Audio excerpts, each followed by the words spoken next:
Hey everybody, Casey9CUK. Just want to let everybody know I am alive. Sorry there hasn't been any videos. I'm in the process of moving, and it's taking much longer than I anticipated. This is just a short video of me doing some CAD welding. For those not familiar with CAD welding, it's a great way to bond your ground rods with your ground cable, also referred to as exothermic welding. You can look that up and see how to do that. This is not a training video. I was able just to capture some slow motion video of the CAD welds actually doing their job, and you're currently looking up the inside of my brand new tower.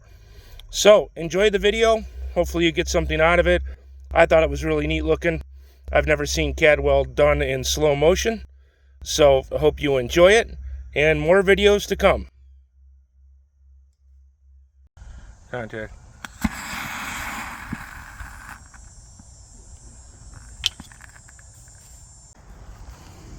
She's still glowing in there.